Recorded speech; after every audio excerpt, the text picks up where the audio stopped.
Hello everyone, आप सभी का वेलकम है टारगेट गुरुकुल ऑनलाइन प्लेटफॉर्म पे। हम लोगों ने अब तक जो है सारा कोर्स जितना भी हमारा चैप्टर है केमिस्ट्री में हम लोगों ने कवर कर लिया। जैसे पहला हमारा चैप्टर था halo alkane halo arenes, then alcohol phenol ether aldehyde ketone carboxylic acid, then आपका जो है अमीन्स एंड फिर आपका बायोमोलिक्यूल्स। ऐसे धीरे धीरे करके एंड इसके अलावा जो आपका था बेटा पहला चैप्टर आपका सॉल्यूशन था, जब इसका जो पार्ट 1 है, देन आपका इलेक्ट्रोकेमिस्ट्री, केमिकल काइनेटिक्स, फिर आपका D block and F block element, then आपका बच गया था बेटा आपका कोऑर्डिनेशन कंपाउंड। अब ऑलमोस्ट आपके सारे चैप्टर्स कवर हो चुके हैं। हम लोग अब लगातार एमसीक्यू कर रहे हैं और एक चैप्टर का हम लोगों ने एमसीक्यू कर लिया halo alkane and hello arenes के लिए।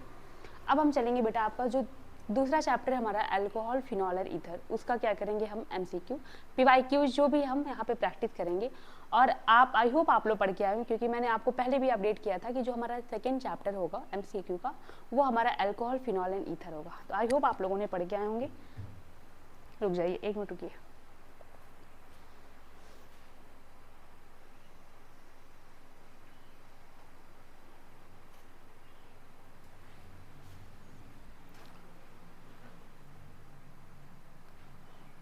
ठीक है, एक मिनट रुक जाना बेटा।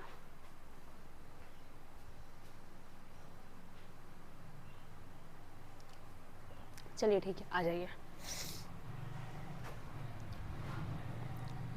अब हम लोग जो पढ़े थे अल्कोहल फिनॉल एंड ईथर, ठीक है, तो इसमें हम देखेंगे सबसे पहले पीवाईक्यू तो सॉल्व करेंगे, बट एक बार जरा आप एक चीज़ ध्यान दे लीजिए।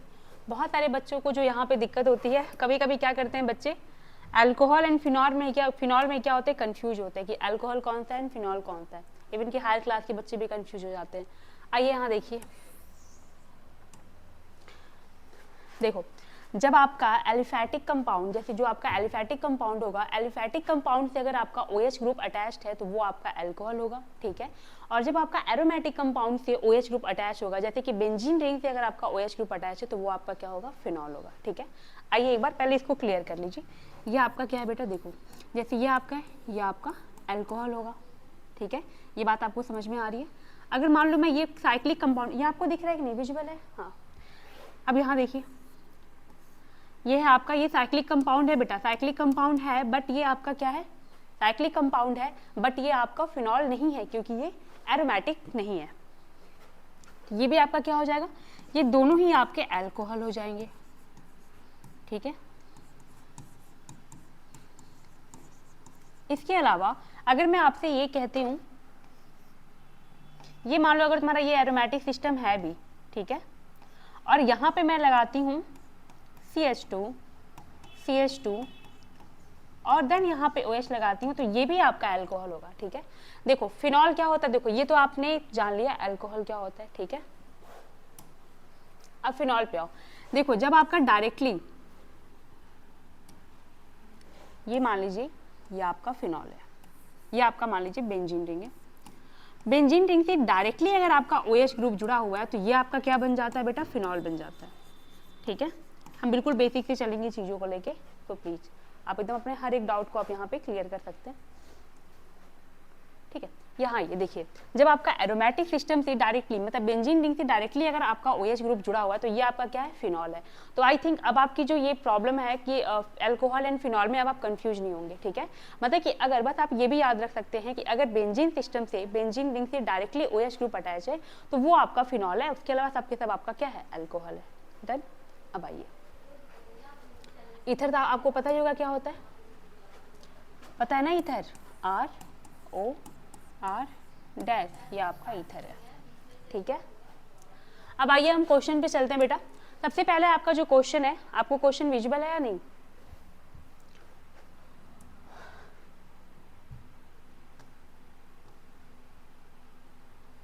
क्वेश्चन आपको दिख रहा है, क्वेश्चन दिख रहा है आपको। कह रहा है कि cumene on reaction with oxygen followed by hydrogen hydrolysis gives, हाँ क्वेश्चन बिल्कुल दिख रहा है, देखिए क्वेश्चन कह रहा है कि cumene on reaction with oxygen followed by hydrolysis gives. ये पहले तो याद करो कि आपका ये किस, मतलब कि आपका ये किस अल्कोहल का है या फिनॉल का है। आप याद करेंगे कि मैंने आपको पढ़ाया था कि जब हम लोग फिनॉल पढ़ रहे थे और फिनॉल में हमने देखा था फिनॉल का मेथड ऑफ प्रिपरेशन, तो ये मैंने आपको इंपॉर्टेंट एंड साथ ही साथ मैंने आपको यहाँ पे स्टार भी लगवाया था इंपॉर्टेंट में कि ये आपका इंपॉर्टेंट है, यहाँ से क्वेश्चन अक्सर ही हर कॉम्पिटिटिव एग्जाम में आते हैं। मतलब कि अभी तो मान लो आप एक यूनिवर्सिटी के एग्जाम की एंट्रेंस एग्जाम की प्रिपरेशन कर रहे हो, बाकी इससे हायर लेवल के भी जो होते हैं पेपर, आप सीबीटी की प्रिपरेशन मान लो कर रहे हो, ठीक है, इसके अलावा आप नीट जेई का भी एग्जाम दे रहे हो, तो इस तरह के क्वेश्चंस आते हैं, ठीक है, इसलिए एनसीईआरटी को बहुत ही अच्छे से क्लियर करके पढ़ो, ठीक है। इधर आ जाओ,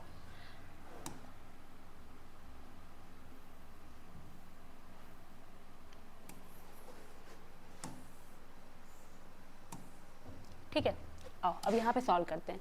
सबसे पहली बात तो हम क्यूमीन को बनाएंगे। क्यूमीन होता कहता है, तो मैंने आपको बताया था आइसोप्रोपाइल जो बेंजीन होता है वो आपका क्या हो जाएगा, क्यूमीन कहलाता है। थोड़ा छोटा करो ताकि आपको विजुअल हो। सबसे पहले आपको क्या करना है, क्यूमीन का स्ट्रक्चर बनाना है।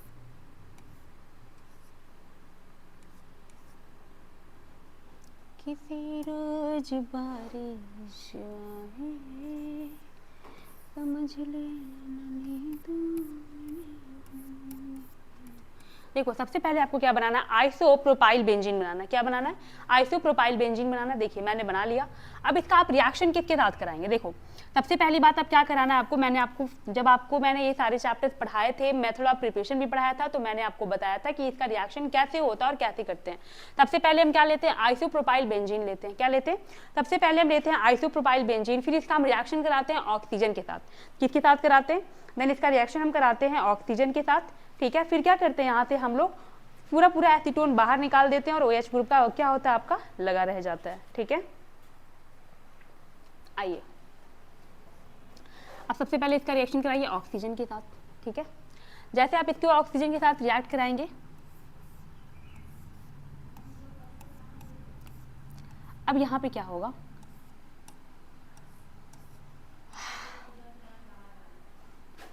अब जरा ध्यान देना। अब यहाँ पे क्या होगा, ये जो हमारा कार्बन है बेटा, ठीक है, ये जो हमारा कार्बन है, ठीक, यहाँ पे क्या होगा आपका, यहाँ पे ये CH2 ग्रुप रहा होगा, यहाँ पे रहा होगा ना।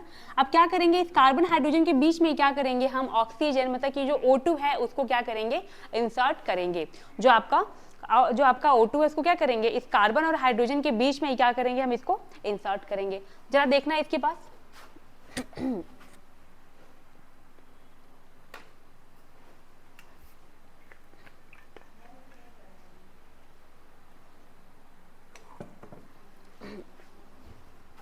आइए देखते हैं यहाँ पे 1 2, ये आपका आइसोप्रोपाइल बेंजीन। रुकिए एक मिनट रुको।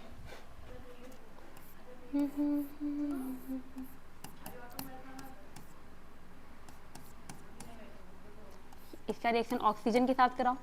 अब यहाँ पे क्या करना है आपको, अब देखो बताओ इस कार्बन के पास, इस कार्बन की वैलेंसी 4 होती है, पता है आपको, कार्बन की वैलेंसी 4 होती है। उसका ऑक्टेट कंप्लीट करने के लिए कम से कम उसके चारों बॉन्ड को कंप्लीट करना होता है। देखो ये आप ये कार्बन 1 2 3 बॉन्ड बनाया, इधर एक हाइड्रोजन से जुड़ा होगा।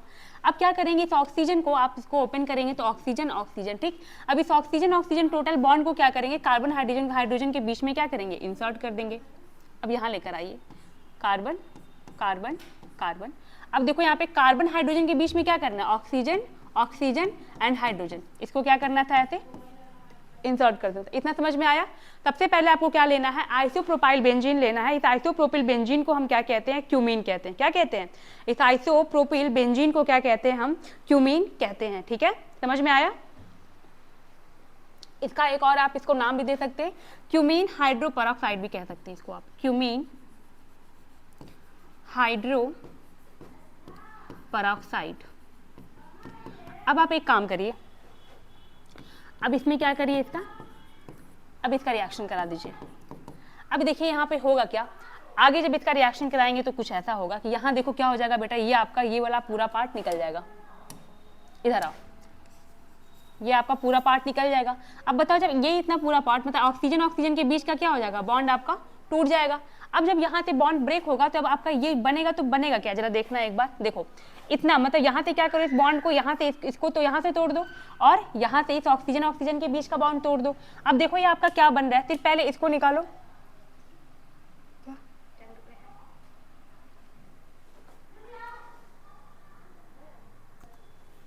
अब देखिए अब आप यहाँ से क्या करेंगे, जब इसको ब्रेक डाउन करेंगे, जब आप क्या करेंगे इसको ब्रेक डाउन करेंगे तो देखिए ये आपका क्या, ये आपका इतना वाला पोर्शन क्या दिख रहा है, एसीटोन दिखाई दे रहा है, ये देखिए सी सी सी डबल बॉन्ड ओ, इतने को आप क्या कह सकते हैं, एसीटोन कह सकते हैं। बेटा अब यहाँ पे क्या बचा, ये आपका बेंजीन रिंग बच गया, क्या बच गया, ये आपका बेंजीन रिंग बच गया और ये आपका OH, ठीक है।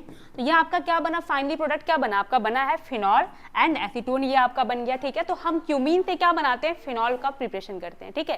क्यूमीन से हम क्या प्रिपेयर करते हैं, फिनॉल का प्रिपरेशन करते हैं। कैसे प्रिपेयर करते हैं, तो सबसे पहला स्टेप, कभी कभी एग्जाम में क्या होता है कि आपका O2 एंड H2O और H+ क्या करता है, साथ में देके पूछ लेता है कि बताइए आपका प्रोडक्ट क्या बनेगा। तो सबसे पहले आप क्या लेंगे, आप अपना क्यूमेन लेंगे जिसे हम आइसोप्रोपाइल बेंजीन भी कहते हैं। फिर आप क्या करेंगे, उसका O2 के साथ रिएक्शन कराएंगे, एयर के साथ रिएक्शन कराएंगे, तो ये आपका बन जाएगा क्यूमीन हाइड्रोपेरोक्साइड। मतलब कि आप क्या करेंगे, हम कंफ्यूज होते हैं कि हम जो हमारा जो ऑक्सीजन होता है, ये जो ऑक्सीजन ऑक्सीजन बॉन्ड है उसको किसके बीच में इंसर्ट करना है, तो कार्बन के बीच में इंसर्ट नहीं करना होता है, जो कार्बन हाइड्रोजन के बीच में क्या करना होता है, इंसर्ट करना होता है। देखो मैंने कार्बन और हाइड्रोजन के बीच में ऑक्सीजन ऑक्सीजन को डाल दिया। अब यहाँ से क्या करेंगे, एक ऑक्सीजन को ही कार्बन कार्बन कार्बन आइसोप्रोपाइल को क्या करेंगे, दे देंगे, जिससे हमारा क्या बन जा रहा है, एसीटोन बन जा रहा है। और जो आपका OH बच जा रहा है उसको किसके साथ ऐड कर देंगे, बेंजीन रिंग के साथ, और ये आपका क्या बन जा रहा है, फिनॉल बन जा रहा है, ठीक है। अब इन चारों ऑप्शन में आप चूज कर लीजिए क्या बनेगा।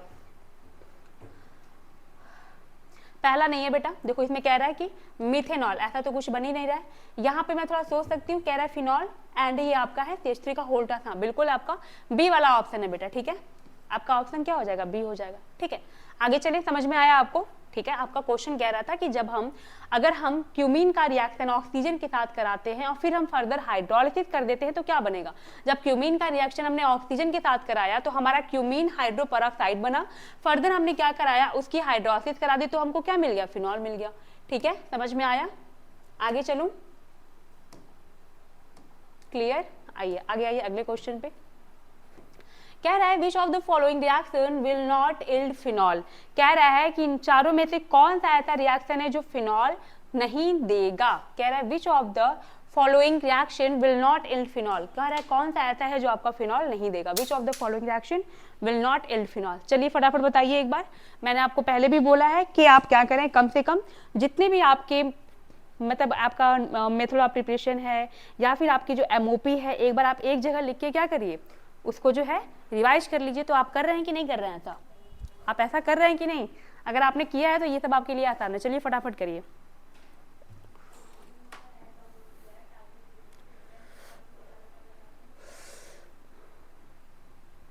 बहुत गर्मी है यार, बहुत। चलो कह रहा है कि विच of the following reaction will not yield phenol. आइए देख लेते हैं एक एक करके। सबसे पहले कह रहा है आपका क्लोरोबेंजीन है, ये आपको दिखाई दे रहा है। कह रहा है कि fusion with NaOH at 300 atmosphere. अगर ये देखो क्या कह रहा है कि क्लोरोबेंजीन का रिएक्शन अगर हम 300 एटमॉस्फेरिक प्रेशर पे कराते हैं NaOH के साथ तो सबसे पहले क्या बन जाएगा, आपका सोडियम फिनॉक्साइड बन जाएगा। फिर आपका क्या करेंगे, इसकी हाइड्रोलिसिस कराएंगे तो आपका फिनॉल बन जाएगा। ये बिल्कुल सही कह रहा है, इससे बन जाएगा। दूसरा कह रहा है बेटा आपका एनिलीन है, NaNO2 प्लस HCl के साथ रिएक्शन कराइए। जब आप NaNO2 HCl के साथ रिएक्शन कराएंगे एनिलीन का तो ये आपका डाइजोटाइजेशन हो जाएगा, N2 plus Cl minus. Then कह रहा है आप इसकी हाइड्रोलिसिस करा दो। अब आप क्या करोगे, जब आपका डाइजोनियम का सॉल्ट बन गया, अब इस पे जब आप वाटर डालोगे वो भी वार्म करके, ठीक है, हल्का सा इसको हीट कर दोगे, वाटर के साथ क्या करोगे, इसको हल्का सा हीट कर दोगे तो ये आपका क्या हो जाएगा, ये पूरा पार्ट आपका रिमूव हो जाएगा क्योंकि बेटर लिविंग ग्रुप है, वहां से सबके सब रिमूव हो जाएगा और ये आपका बन जाएगा बेंजीन रिंग और यहाँ पे लग जाएगा OH ग्रुप। तो ये आपका क्या बन गया, फिनॉल बन गया। समझ में आया, मतलब कि आप इससे भी बना सकते हैं, इससे भी बना सकते हैं। तीसरा कह रहा है बेटा बेंजीन रिंग का रिएक्शन ओलियम के साथ कराते हैं, कोई दिक्कत नहीं है, इससे भी बन जाएगा। कह रहा है कि अगर आप बेंजीन रिंग लेते हो, ठीक है, अगर आप बेंजीन रिंग लेते हो, इसका रिएक्शन ओलियम के साथ कराते हो तो आपका कुछ ये बनेगा। फिर कह रहा है कि NaOH के साथ करा दो रिएक्शन, जब आप इसका NaOH के साथ रिएक्शन कराओगे तो आपका सोडियम फिनॉक्साइड बन जाएगा। फिर कह रहा है आप इसकी हाइड्रोलिसिस करा दो तो H+ के साथ, तो ये आपका क्या बन जाएगा, ये भी आपका फिनॉल बना देगा। तो ये आपका तीसरा भी बन जाएगा। चौथा कह रहा है बेटा कि क्लोरोबेंजीन का रिएक्शन NaOH एक्वस के साथ रिएक्शन, ये नहीं होगा। कह रहा है कि क्लोरोबेंजीन का रिएक्शन सोडियम हाइड्रोक्साइड एक्वस के साथ रिएक्शन कराने पे क्या हमको फिनॉल मिलेगा, तो नहीं मिलेगा बेटा, क्यों, क्योंकि क्लोरोबेंजीन एक्वस सोडियम हाइड्रोक्साइड के साथ रिएक्शन नहीं करेगा। तो आपका आंसर क्या हो जाएगा, फोर्थ वाला हो जाएगा। समझ में आया, समझ में आया कि नहीं आया? वैसे भी बेटा हम लोग पहले भी पढ़ चुके हैं इन सब बातों को, कि हम लोग जब आप क्लास में आप ऐप में जाइए, वहाँ पे देखिए, मैंने हर चीज़ को डिटेल में बताया, और मैंने ये भी बताया है कि आपका रिएक्शन क्यों नहीं करेगा। और इसके पहले मैंने आपको ये सब भी बताया है कि हमारा जो हेलो एरिन्स होते हैं वो जल्दी रिएक्शन क्यों नहीं करते हैं। उन सबका रीजन बताया आपको, पार्शियल डबल बॉन्ड कैरेक्टर का आ जाना, दूसरा मैंने आपको बताया है कि sp2 हाइब्रिडाइज होता है।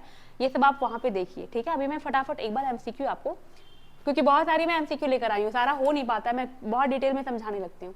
चलिए आइए आगे आइए। अगला क्वेश्चन आपका, decreasing order of boiling points of the following alcohol is. इसका आपको आंसर तो समझ में आया ना बेटा, देखो ये तीनों बनाएगा आपका, ठीक है, 1 2 3, आपका आंसर 4 था। ओके, ये आपका क्या करेगा, एक्वस NaOH के साथ ये क्लोरोबेंजीन डायरेक्टली रिएक्ट नहीं करेगा।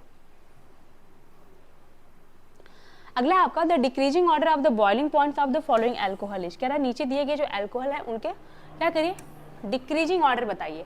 अब मैंने आपको एक चीज बताया था बॉइलिंग पॉइंट के बारे में, और मैंने बोला था, आप नोट कर लीजिएगा कि बॉइलिंग पॉइंट होता क्या है। जो बॉइलिंग पॉइंट होता है वो directly proportional to the number of the carbon होता है, ठीक है। नंबर ऑफ कार्बन, जैसे जैसे आप कार्बन का नंबर बढ़ाते जाएंगे बॉइलिंग पॉइंट क्या होगा, बढ़ता जाएगा। दूसरा मैंने आपको बताया था कि boiling point inversely proportional to the branching. क्या होता है, inverse proportional to the branching, मतलब जैसे जैसे क्या होगा, ब्रांचिंग होती जाएगी, बॉइलिंग पॉइंट क्या होगी आपकी, घटती जाएगी। तो boiling point directly proportional to the number of carbon, मतलब कि 1 2 3 4 5, मतलब जैसे जैसे आप क्या करेंगे, नंबर ऑफ कार्बन बढ़ाते जाएंगे, उनका बॉइलिंग पॉइंट बढ़ता जाएगा, ठीक है। और जैसे जैसे क्या होगा, उसमें ब्रांचिंग होता जाएगा, तो उसका बॉइलिंग पॉइंट क्या होगा, कम हो जाएगा। ठीक, समझ में आया, ये आपका हो गया डन। अब आइए, अब ये आपको दो कॉन्सेप्ट सीखना था, अब हम यहाँ पे इस कॉन्सेप्ट पर क्वेश्चन करेंगे। पहला आपका 3 methyl butane 2 all greater than 2 methyl butane 1 all pentane 1 all. बेटा देखो पहला एकदम गलत है, क्यों, क्योंकि बेटा पेंटेन 1 ऑल मतलब कि अगर 5 कार्बन है और क्या 3 मिथाइल ब्यूटेन, ब्यूटेन वाले में 4 कार्बन है, ठीक। तो बेशक अभी हमने पढ़ा है कि जो बॉइलिंग पॉइंट होता है वो directly proportional to number of carbon होता है। जैसे जैसे नंबर ऑफ कार्बन बढ़ता जाएगा वैसे वैसे क्या होगा, आपका बॉइलिंग पॉइंट बढ़ता जाएगा। तो इसमें तो कह रहा है यहाँ पे 4 है, इसमें 5 है, और 5 वाले का बॉइलिंग पॉइंट कम कर दिया, तो पहला तो बिल्कुल गलत होगा, ठीक है। दूसरा कह रहा है पेंटेन 1 ऑल, यहाँ पे हम थोड़ा सा सोच सकते हैं रुक करके, हाँ ये सही कह सकता है। कह रहा है पेंटेन 1 ऑल, पेंटेन 1 ऑल का मतलब 5 कार्बन का आपका अल्कोहल होगा। दूसरा कह रहा है 3 methyl butane 2 all, 3 methyl butane 2 all, okay, ये आपका हो गया, तो आपकी ब्रांचिंग है, बट कोई बात नहीं, ठीक है। 3 मिथाइल ब्यूटेन, एक मिनट, 3 मिथाइल ब्यूटेन 2 ऑल, ये मैंने गलत बनाया स्ट्रक्चर।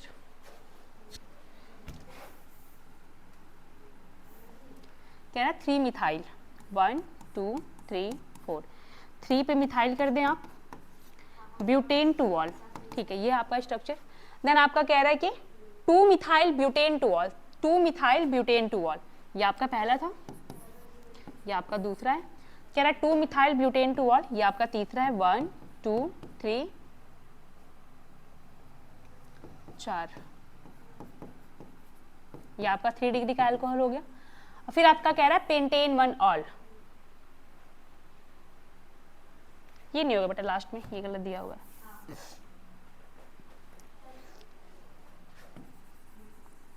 ये नहीं है, ये आपका पेंटेन 1 ऑल पहले ही दे चुके हैं ऑलरेडी, सिर्फ 3 की हम लोग बात करेंगे। पहला क्या आपका पेंटेन 1 ऑल, ये सबसे ज्यादा है, 5 कार्बन की चेन है, देखो ये आपका पेंटेन 1 ऑल है, ये आपका क्या है 2 मिथाइल 3 मिथाइल ब्यूटेन 2 ऑल है, ये आपका 2 मिथाइल ब्यूटेन 2 ऑल है, ठीक है। तो सबसे पहली बात आप किसमें, आप देखो आप इनमें क्या है, 5 कार्बन है, इसमें 4 कार्बन है, इसमें भी 4 कार्बन है, ठीक है, ये ब्यूटेन वाला है। तो आप तीनों में अगर आपसे मैं पूछूं कि बताइए बॉइलिंग पॉइंट किसका ज्यादा होगा, तो आप नॉर्मली बता लेंगे कि जिसका नंबर ऑफ कार्बन ज्यादा होगा उसकी बॉइलिंग पॉइंट ज्यादा होती है। तो इन तीनों में हमको ये तो पता चल गया कि इन दोनों से ज्यादा पहले वाले का होगा, क्योंकि ये पेंटेन 1 ऑल है। आप 1 को क्या करें, सबसे ज्यादा कर दें, पेंटेन 1 ऑल वाले को। अब मैं आपसे पूछूं दूसरे और तीसरे वाले में किसका ज्यादा होगा, तो अभी मैंने आपको बताया है कि boiling point directly proportional to number of carbon and inversely proportional to branching, मतलब जैसे जैसे ब्रांचिंग होता जाएगा आपका बॉइलिंग पॉइंट क्या होगा, घटता जाएगा। मतलब कि अब यहाँ पे देखो, यहाँ पे भी 4 कार्बन की है, ये भी आपका ब्यूटेन ही है, ये भी आपका ब्यूटेन है, लेकिन प्रॉब्लम क्या है बेटा, प्रॉब्लम ये है कि यहाँ पे क्या है आपका, ये आपका 4 कार्बन है, लेकिन यहाँ पे ब्रांचिंग कम है। यहाँ पे देखो, यहाँ पे ब्रांचिंग ही ब्रांचिंग है, यहाँ पे ऊपर भी CH3, बगल में CH3, यहाँ पे एक कार्बन, इधर 2 कार्बन, नीचे OH ग्रुप लगा हुआ है। यहाँ पे कम से कम थोड़ी कम ब्रांचिंग है, यहाँ पे एक CH3 ग्रुप है, यहाँ पे एक OH है, ठीक है। तो इन दोनों में देखा जाए तो किस में ज्यादा ब्रांचिंग है बेटा, सेकेंड वाले में ब्रांचिंग कम है, इसलिए क्या हो जाएगा, इसका बॉइलिंग पॉइंट ज्यादा हो जाएगा। फिर आपका किसका हो जाएगा, थर्ड वाले का हो जाएगा, क्योंकि इसमें ब्रांचिंग बहुत ज्यादा है। तो आपको ये कॉन्सेप्ट याद रखना है कि जो बॉइलिंग पॉइंट होता है directly proportional to the number of carbon, मतलब जैसे जैसे कार्बन का नंबर बढ़ता जाएगा बॉइलिंग पॉइंट क्या होता है आपका, बढ़ता जाता है। और फिर आप याद रखेंगे कि boiling point inversely proportional to the branching, जैसे जैसे ब्रांचिंग होता जाएगा बॉइलिंग पॉइंट घटता जाएगा। आइए फटाफट इसको भी कर डालिए, ये भी वैसा ही है, आगे आइए।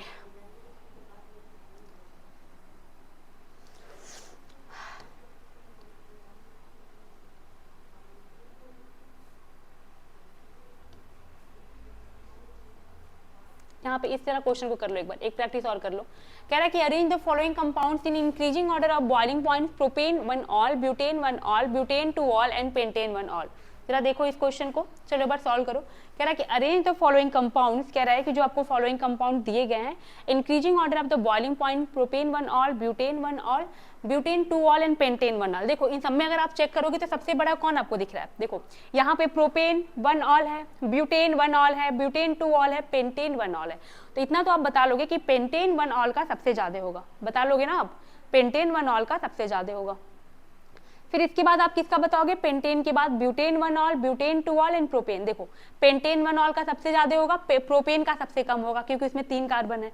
अब देखो butane 1 all and butane 2 all में, ब्यूटेन 1 ऑल, जब ब्यूटेन 1 ऑल लिखोगे बेटा तो आप देखेंगे कि ब्यूटेन 1 ऑल में आपका OH क्या है, टर्मिनल किनारे पे है, तो उसमें ब्रांचिंग कम है। लेकिन ब्यूटेन 2 ऑल में क्या होगा, ब्रांचिंग ज्यादा होगा, तो उसका बॉइलिंग पॉइंट क्या हो जाएगा, कम हो जाएगा।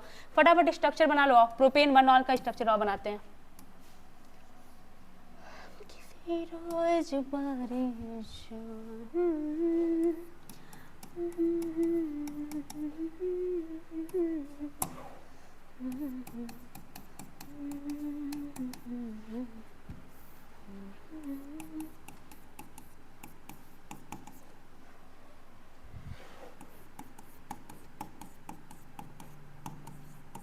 देखो सबसे पहले बेटा आपका ये प्रोपेन 1 ऑल है, फिर ब्यूटेन 1 ऑल है, ब्यूटेन 2 ऑल है, पेंटेन 1 ऑल है, ठीक है। तो सबसे पहले आप किस पे जाओ, नंबर ऑफ कार्बन पे जाओ, तो सबसे अधिक किसका हो जाएगा, पेंटेन 1 ऑल का होगा। देखो कहीं दिया है पेंटेन 1 ऑल, हाँ इसमें दिया हुआ है, इसमें दिया हुआ है। आइए देख लेते हैं। अब देखो सबसे पहले तो हमारा A, B, C and D, सबसे अधिक किसका होगा, D का होगा ना, D का, क्यों, क्योंकि इसमें 5 कार्बन है, ठीक। अब आगे आ जाओ। अब यहाँ पे देखोगे बेटा, जब आप देखो अब 4 कार्बन, यहीं पे बच्चे ज्यादा कंफ्यूज हो जाते होंगे। 4 कार्बन में एक आपका ब्यूटेन 1 ऑल है, एक आपका ब्यूटेन 2 ऑल है। तो जरा ध्यान देना आप, देखो यहाँ पे आपका बेटा जो ब्यूटेन 1 ऑल है, यहाँ पे OH क्या है, टर्मिनल पे है। जब टर्मिनल पे है तो यहाँ पे क्या है, ब्रांचिंग नहीं है आपकी। जब ब्रांचिंग नहीं है तो इसका क्या हो जाएगा, इसका ज्यादा हो जाएगा इस वाले से, ब्यूटेन 2 ऑल से, क्योंकि ब्यूटेन 2 ऑल में सेकेंड नंबर पे OH ग्रुप लगा हुआ है नीचे की तरफ, और यहाँ पे थोड़ी सी ब्रांचिंग हो गई है, ठीक है। तो यहाँ पे क्या है, butane 1 all and butane 2 all में किसका बॉइलिंग पॉइंट ज्यादा होगा, तो ब्यूटेन 1 ऑल की बॉइलिंग पॉइंट ज्यादा होगी, तो B हो जाएगा। देन आपका क्या हो जाएगा, C हो जाएगा, और सबसे कम आपका A हो जाएगा। तो पेंटेन 1 ऑल बेटा ये आपका गलत है, थर्ड वाला। फोर्थ आंसर आपका राइट है, क्योंकि pentane 1 ol, butane 1 ol, butane 2 ol, then आपका प्रोपेन 1 ऑल, ठीक है। अब आइए अगले क्वेश्चन पे चलते हैं आपके, ये भी वैसे ही था, यहाँ पे आओ। ये आपका क्वेश्चन थोड़ा सा अच्छा है। कह रहा ortho nitrophenol is less soluble in water and para and meta nitrophenol than para and meta nitrophenol. कह रहा है बेटा कि जो आर्थो नाइट्रोफिनॉल होता है वो सॉल्युबल होता है वाटर में, वाटर में कम सॉल्युबल होता है than para and meta nitrophenol. क्यों होता है ऐसा, जरा सोचो। स्ट्रक्चर बनाने तो आता है ना आर्थो और पैरा, आओ एक बार बना के देख लेते हैं। कह रहा आर्थो नाइट्रोफिनॉल, और देखते हैं इधर।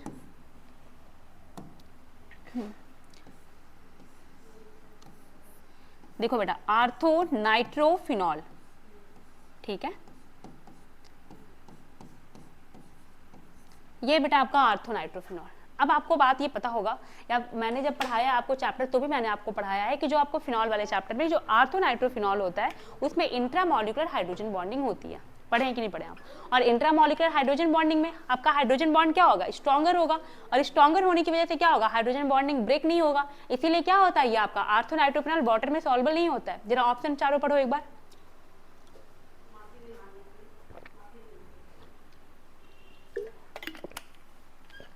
पानी पीते रहो, बॉडी डिहाइड्रेट नहीं होनी चाहिए।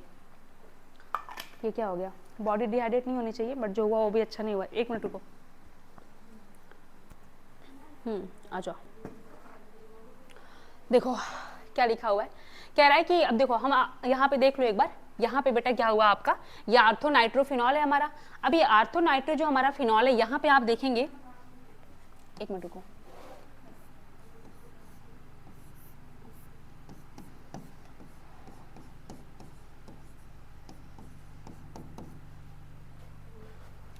किसी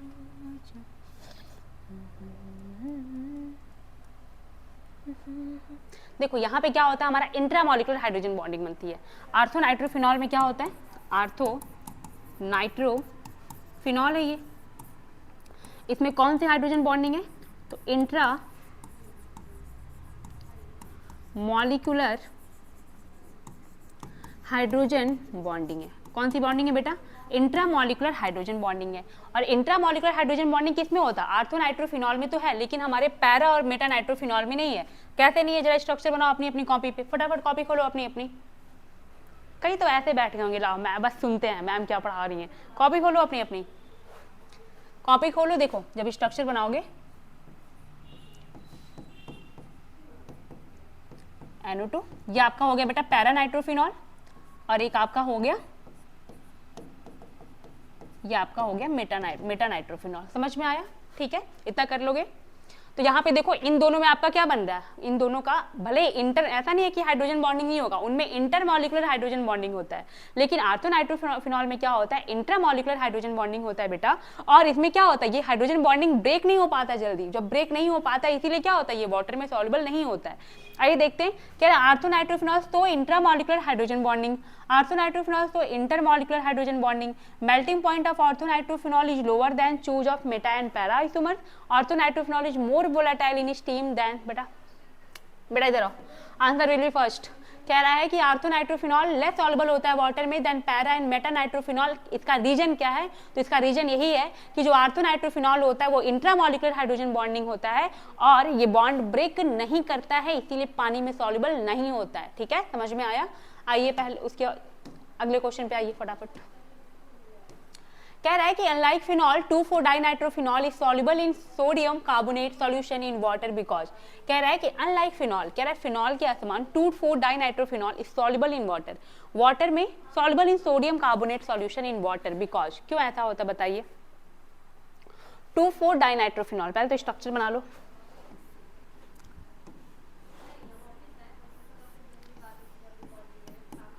टू 4-डाइनाइट्रोफिनॉल,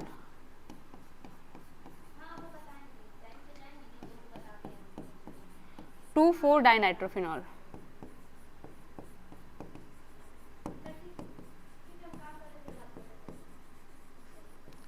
ये है बेटा तुम्हारा 2,4-डाइनाइट्रोफिनॉल। ठीक है, ये हो गया तुम्हारा। तो कह रहा है कि 2,4-डाइनाइट्रोफिनॉल सॉल्युबल होता है sodium carbonate solution in water because. ऐसा क्यों होता है, presence of 2NO2 group in the ring makes two four dinitrophenol stronger acid than phenol. बिल्कुल सही कह रहा है, इसमें कोई दो राय नहीं है। बी सेकेंड ऑप्शन कह रहा है वीकर एसिड देन फिनॉल, ये गलत है, वीकर एसिड थोड़ी बनाएगा।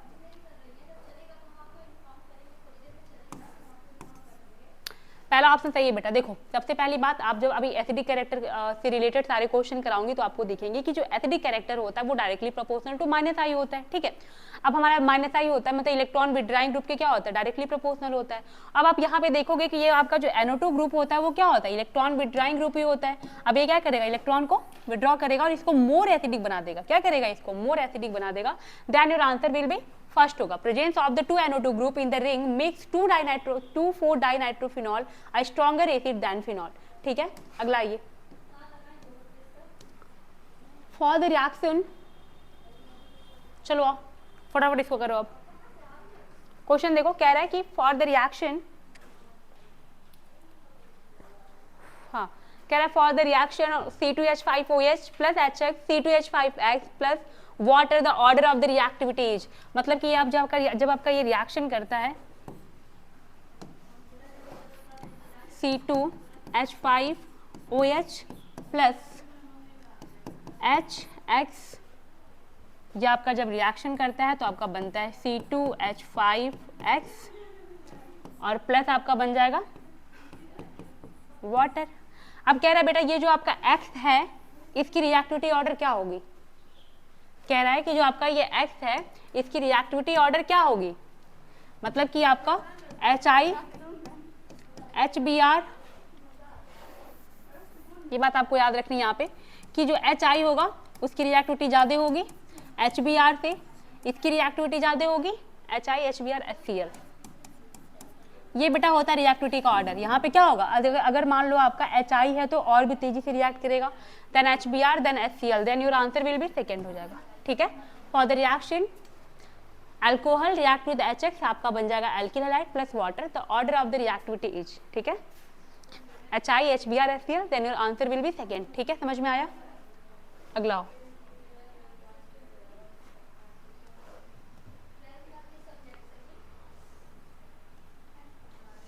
ये कर लोगे, चलो फटाफट करो एक बार।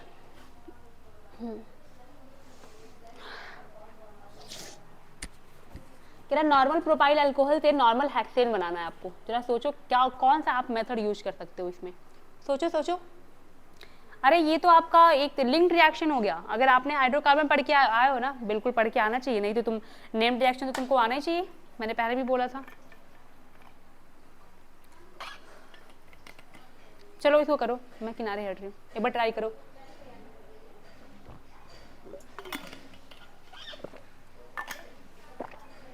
देखो एनसीईआरटी के अलावा कुछ पढ़ो मत, हम तुमको कह रहे हैं उसके बाहर कुछ नहीं आएगा, कुछ नहीं आएगा।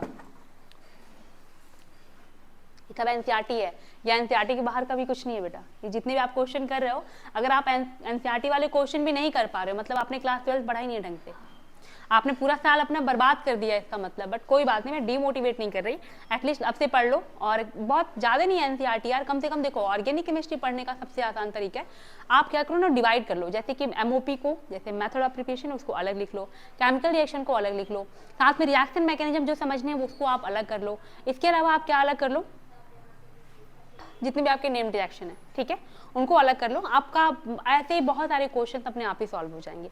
और बार बार प्रैक्टिस करो, बार बार रिएक्शन लिखो, बार बार रिवाइज करो क्वेश्चन को। जितने ज़्यादा क्वेश्चन करोगे ना, उतने ज़्यादा क्या होगा, हर सब्जेक्ट के लिए जितने ज़्यादा क्वेश्चन करोगे आपका क्या हो जाएगा, कॉन्सेप्ट क्लियर होता जाएगा। अब देखो यहाँ पे कह रहा है which of the following is the proper method to prepare normal hexane. देखो ये क्या कह रहा है एन प्रोपाइल एल्कोहल है बेटा, जरा गौर से देखना। अरे यार ये क्या हो गया,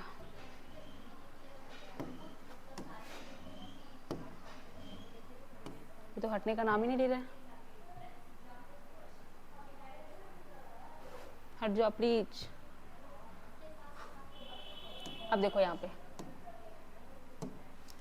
अब यहाँ पे कह रहा है which of the following is the proper method to prepare normal hexane from N propyl alcohol.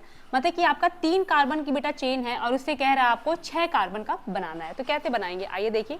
सबसे पहली बात आपको दिया हुआ है 1 2 3 OH, कह रहा है इसका आप रिएक्शन कराइए X के साथ। अब बताओ ये X होना क्या होना चाहिए कि आपका ये CH3 CH2 CH2 Br बन जाए। जरा सोच के बताओ, HBr होगा या Br2 होगा, फटाफट बताओ एक बार। देखो अब यहाँ पे सबसे पहले क्या लेंगे बेटा, हम लोगों ने देखा OH से आपको Br में कन्वर्ट करना है, तो आप क्या करो HBr ले लो, ठीक, HBr। दो आपके पास, दो ऑप्शन में HBr है। फिर कह रहा है बेटा आप जब आप यहाँ पे क्या ले लीजिए, मतलब कि आपका ये X हो गया HBr, तो यहाँ पे क्या बन जाएगा आपका, ये आपका Br बन गया। अब कह रहा है बेटा कि ये आपका फिर अगेन आपका X या फिर Y ले लो, जो भी है। देखो ये Y है, यहाँ पे मिस प्रिंटिंग है। अब यहाँ पे एक बात बताओ, याद करो वो दिन जब तुम कभी पढ़ा करते थे, वुड्स रिएक्शन पढ़ा करते थे, और वुड्स रिएक्शन में पढ़ते थे कि हम 2 मोल क्या करते हैं, एल्किल हैलाइड का लेते हैं, और साथ ही साथ में इसका रिएक्शन कराते हैं सोडियम ड्राई ईथर के साथ। पढ़े हो कि नहीं पढ़े हो, पढ़े हो ना। एल्किल क्या लेते हैं हम, एल्किल हैलाइड लेते हैं, इसका रिएक्शन कराते हैं सोडियम ड्राई ईथर के साथ। तो आपका क्या बनता है, आपका जरा सोचो क्या बनता है। लाओ यहाँ पे रोक दो, यहाँ पे इस रिएक्शन को स्टॉप करो, यहाँ पे आ जाओ। ये आपका Br है प्लस ये आपका सोडियम है बेटा ड्राई ईथर के साथ। अगेन क्या करो आप, दोबारा यहाँ पे एल्किल हैलाइड को लिख लो। अब मैंने आपको बताया था कि क्या करना है आपको, यहाँ से ऐसे लिखो कि इस Br और सोडियम को बाहर निकाल सको, ठीक है, Br सोडियम को साथ में बाहर निकाल सको। अब जो आपका बच गया, इधर 3 कार्बन इधर 3 कार्बन, दोनों को ऐड कर दो, 1 2 3 4 5 6। ये आपका क्या हो गया, 6 कार्बन की चेन बन गई कि नहीं बन गई। मतलब कि अगर आपको कार्बन को एक्सटेंड कराना है तो कौन सा रिएक्शन कराएंगे, वुड्स रिएक्शन करा दीजिए।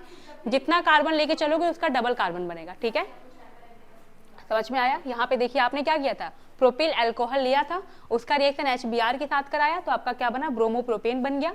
उसके बाद आपने क्या कराया, इसका रिएक्शन फर्दर मतलब वुड्स रिएक्शन करा दिया तो आपका ये क्या बन गया, सोडियम डाइईथर के साथ रिएक्शन कराया तो ये आपका बन गया नॉर्मल हेक्सेन, ठीक है।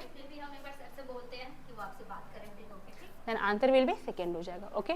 आगे आइए,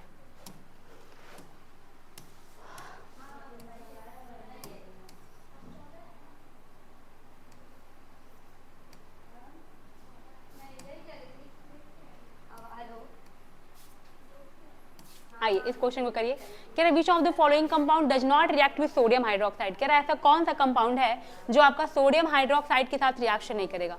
चलिए इस क्वेश्चन को करिए, फटाफट करिए, हो गया। कह रहा है कि विच of the following compound does not react with NaOH। कह रहा है कौन सा है जो सोडियम हाइड्रोक्साइड के साथ रिएक्ट नहीं करेगा। देखो बेटा ये आपका एसिड है, इधर आइए, कह रहा है ये आपका एसिड है, मतलब कि CH3COOH का रिएक्शन सोडियम हाइड्रोक्साइड के साथ कराना है,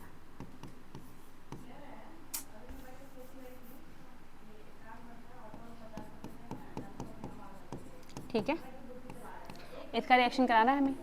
CH3COONA ये आपका सोडियम का सॉल्ट बना देगा, ये तो रिएक्ट करेगा।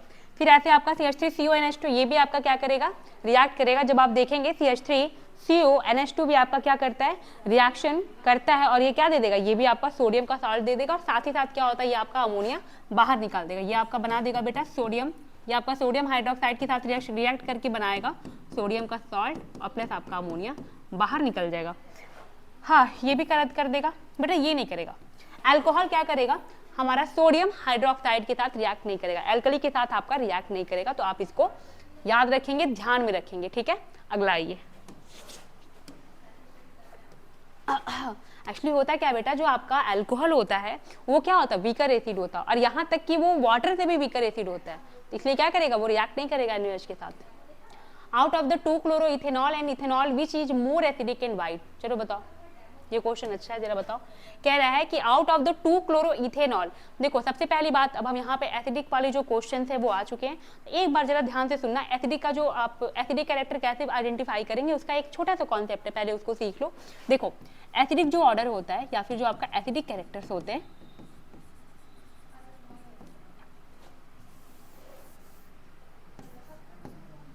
एसिडिक स्ट्रेंथ ऐसे याद रखना, डायरेक्टली प्रोपोर्शनल टू -I। क्या होता है, जो एसिडिक स्ट्रेंथ होता है वो -I के डायरेक्टली प्रोपोर्शनल होता है, ठीक। इस बात को याद रखना कि जो आपका एसिडिक स्ट्रेंथ होता है वो -I के डायरेक्टली प्रोपोर्शनल होता है, ठीक है। अब आओ डायग्राम बना लो, इसको ध्यान में रखना, रख लिया, नोट कर लिया, चलो आगे आ जाओ, आगे आओ। अब कह रहा है बेटा 2 क्लोरोइथेनॉल, कह रहा है आउट ऑफ 2 क्लोरोइथेनॉल, तो जरा इसका स्ट्रक्चर बनाओ, इथेनॉल, ये आपका हो गया 2 क्लोरोइथेनॉल, ये OH है, यहाँ पे क्लोरीन लगा दो, ये आपका पहला हो गया।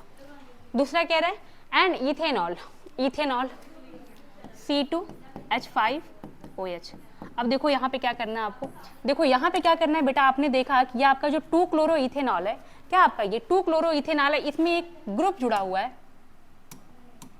इसमें एक ग्रुप जुड़ा हुआ है, एडिशनल ग्रुप जुड़ा हुआ है जो आपका -I ग्रुप है। क्या है, जो आपका -I ग्रुप है। लेकिन क्या सेकेंड वाले में कोई ग्रुप जुड़ा हुआ है, नहीं जुड़ा हुआ है, नहीं जुड़ा हुआ है। अब मैं आपसे पूछूं इन दोनों का आप क्या करें, एसिडिक स्ट्रेंथ, अभी आपने पढ़ा है कि जो एसिडिक स्ट्रेंथ होता है वो डायरेक्टली प्रोपोर्शनल टू -I होता है। मतलब कि अगर कहीं भी आपका -I group, electron withdrawing group लग गया है तो वो क्या करेगा, वो एसिडिक स्ट्रेंथ को बढ़ा देगा, ठीक है। क्या करेगा, एसिडिक स्ट्रेंथ को बढ़ा देगा। तो A1 और 2 में से किसका एसिडिक स्ट्रेंथ ज्यादा होगा बेटा, 1 वाले का ज्यादा होगा, क्योंकि यहाँ पे आपका -I ग्रुप प्रेजेंट है और -I ग्रुप प्रेजेंट होने की वजह से क्या होगा, इसका एसिडिक स्ट्रेंथ ज्यादा हो जाएगा। तो पहला आपका ज्यादा हो जाएगा, देन आपका सेकेंड से, then your answer will be 2 chloroethanol due to +I effect. अरे भाई नहीं, ऐसा नहीं है, chlorine is not +I plus effect, ethanol due to the plus, ethanol तो होगा ही नहीं। 2 chloroethanol due to -I effect of Cl, बिल्कुल सही आंसर है, थर्ड हो जाएगा, ठीक है, तीसरा आपका आंसर हो जाएगा। अगला आ जाइए,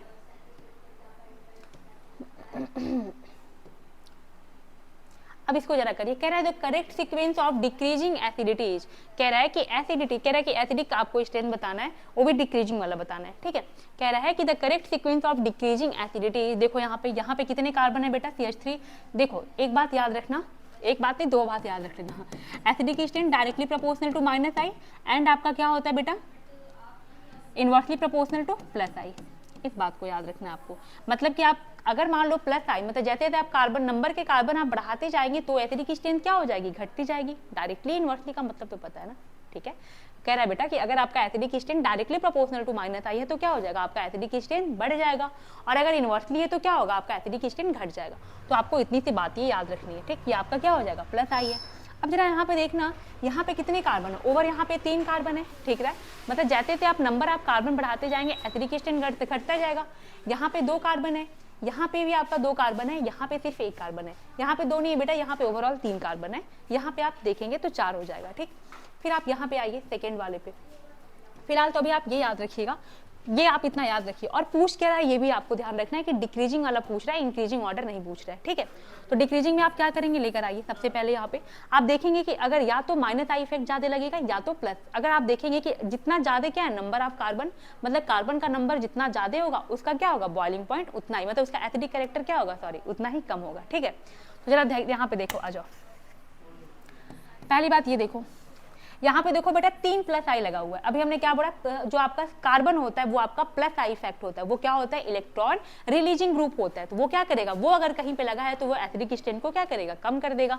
तो यहाँ पे 3 कार्बन लगे हैं भाई, यहाँ देखो, यहाँ पे 2 लगा है, यहाँ पे 1 लगा है, यहाँ पे भी, यहाँ पे मतलब 2 कार्बन, यहाँ पे आपका 1 कार्बन है। तो अब बताओ +I जहाँ पे रहेगा क्या वो एसिडिक स्ट्रेंथ को बढ़ाएगा, नहीं, वो क्या करेगा, एसिडिक स्ट्रेंथ को घटा देगा। तो पहला तो आपका बिल्कुल ही गलत है। फिर आप दूसरे पे आओ, कह रहा है कि CH3OH, ये आपका एक बार सही हो सकता है, क्यों, क्योंकि यहाँ पे देखो, बस आप इतने अपने दिमाग में याद रखो कि जो एसिडिक स्ट्रेंथ होता है वो इनवर्सली प्रोपोर्शनल टू +I होता है। +I क्या होता है, ये +I और -I ये सब मैंने आपको पढ़ाया हुआ है, जब मैं आपको जब पढ़ा रही थी SN1 और SN2 रिएक्शन, उसी टाइम मैंने आपको ये बताया हुआ था वहाँ पे, ठीक है। और इसके अलावा मैं जब आपको GOC में इंडक्टिव इफेक्ट पढ़ाई हूँ वहाँ पे भी ये बताई हूँ। तो आप यहाँ पे इस चीज़ को याद रखेंगे कि जब भी क्या होगा, आपका जैसे जैसे नंबर ऑफ कार्बन इंक्रीज होता जाएगा, नंबर ऑफ कार्बन इंक्रीज होने का मतलब क्या हो रहा है, आपका +I इफेक्ट इंक्रीज हो रहा है, और +I इफेक्ट इंक्रीज हो रहा है मतलब आपका क्या हो जाएगा, जो एसिडिक स्ट्रेंथ है वो घट जाएगा, ठीक है। तो आपका आंसर क्या हो जाएगा, सेकेंड, ठीक। अगला बेटा, अब यहाँ पे कह रहा है correct order of the strength of the acidity of the following compound. चलो फटाफट कर डालो, तेरो भाई तुम लोग, ये तो बहुत ही आसान क्वेश्चन है। देखो ये आपको बिल्कुल सीधे सीधे दिखा रहा है कि ये बताओ, ये आपका फिनॉल है बेटा, ठीक है, ये आपका फिनॉल है। तो क्या फिनॉल में आपको कहीं भी कोई -I ग्रुप दिख रहा है, नहीं दिख रहा है, तो आपका ये, इसको अभी छोड़ दो, दूसरे पे आ जाओ। दूसरे में आप देखेंगे कि यहाँ पे +I ग्रुप लगा हुआ है, CH3 कार्बन क्या होता है आपका, +I ग्रुप होता है, इलेक्ट्रॉन रिलीजिंग ग्रुप होता है, ये आपका +I ग्रुप लगा हुआ है। और अभी आपने पढ़ा है कि acidic strength directly proportional to -I and inversely proportional to +I होता है, ठीक। अब यहाँ पे आओ, NO2 आपका क्या होता है बेटा, NO2 आपका -I ग्रुप होता है, ठीक है। यहाँ पे देखो, यहाँ पे 2 -I ग्रुप लगा हुआ है, यहाँ पे और यहाँ पे दोनों जगह, ठीक। यहाँ पे मेटा की बात करने रहे अभी फिलहाल, यहाँ पे आओ, यहाँ पे पैरा और आर्थो पे आपका NO2 ग्रुप लगा हुआ है, मतलब कि 2 -I ग्रुप लगा हुआ है। अब बता दो, अब तो सिंपल सा था यार, सिर्फ आपको ये याद रखना था कि acidic strength directly proportional to -I हो गया, -I के डायरेक्टली प्रोपोर्शनल, बस मतलब कि जितना जहाँ पे क्या है, जितना ज्यादा -I ग्रुप होगा उसका एसिडिक स्ट्रेंथ उतना ही ज्यादा होगा। तो क्या हो जाएगा, आपका फोर्थ वाले का सबसे ज्यादा हो जाएगा। फिर आपका किसका हो जाएगा बेटा, थर्ड वाले का होगा।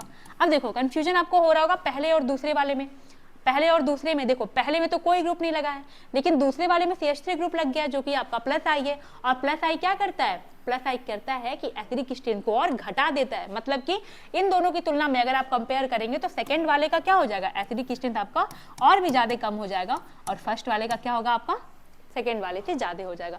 ये ऐसा ऑप्शन आप चूज करिए, कहाँ पे दिया है, fourth, third, first and second, बेटा फोर्थ ऑप्शन हो जाएगा, ठीक है, समझ में आया। अब आपका ये क्वेश्चन है, बाकी आपको जो है बेटा आप ऐप में जाएंगे, आपको कुछ PDF फॉर्म में मिल जाएंगे, आप क्या करेंगे, क्वेश्चन प्रैक्टिस करिएगा। अगर आपसे नहीं होगा तो फिर आपको मैं नेक्स्ट सेशन में और भी जो आपके क्वेश्चन बच गए वो मैं लेकर आऊंगी, और साथ में हम लोग मिल करके सॉल्व किया जाएगा। आज के लिए इतना ही, थैंक यू सो मच।